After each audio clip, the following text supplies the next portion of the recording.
Managlahi nga mga insidente sa pagpamusil nahitabo sa dakbayan sa Sugbo nga misangpod sa kamatayon sa mga biktima. Usa sa mga insidente na huli kam. Sa iranta, pinaagi ni ining report.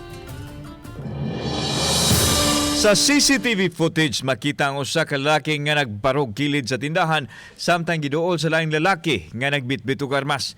Unang gitamparos og dayon pusil, mibiya ang suspek sa nahagba nga biktima apan gitiwasan pa niya kini sa pagpusil hangtod nga nagkabsan yun sa kinabuhi.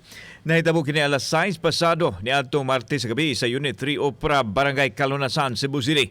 Gila sa mga residente sa dapit ang biktima nga si Paul Jacob Calo Ebrada, residente sab sa dapit. Base sa impormasyon sa kapulisan, ang biktima manablahay kuno sa illegal nga drugas. Busa, daghan matud pa na suko kaniya nga kauban sa illegal nga binuhatan. Padaan nga gipangita sa kapulisan ang suspect nga gulagway sa otoridad nga gun for hire tungod kay gitumbok sab kini sa mga kaso sa pagpamusil sa ubang dapit.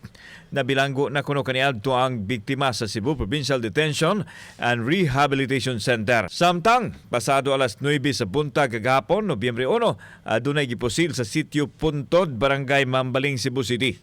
Nailhan ang biktima sa mga silingan nga si Jaggy Dave Simbrantem, residente sa nisgutang dapit. Ang biktima samtang naglingkod sa e-trike daplin sa karsada, usa ka lalaki nga sakay og motorsiklo nga color itom, nakamask, helmet ug long sleeve, mipusil sa biktima nga miigo siyang liog. Sa report sa kapulisan, ang biktima nadakpan na kaniadto sa kapulisan sa Mandawi City apan gisuta pa nila kung kanusa kini mahitabo. Giingong mamarukay usab sa lugar ang biktima kinsa adunay kontra nga drug personality.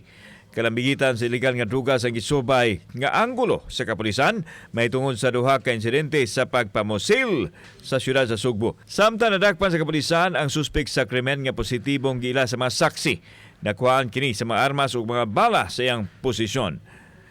Kauban si Rod Prado, ako si Alan Domingo. Balitang Bisdak.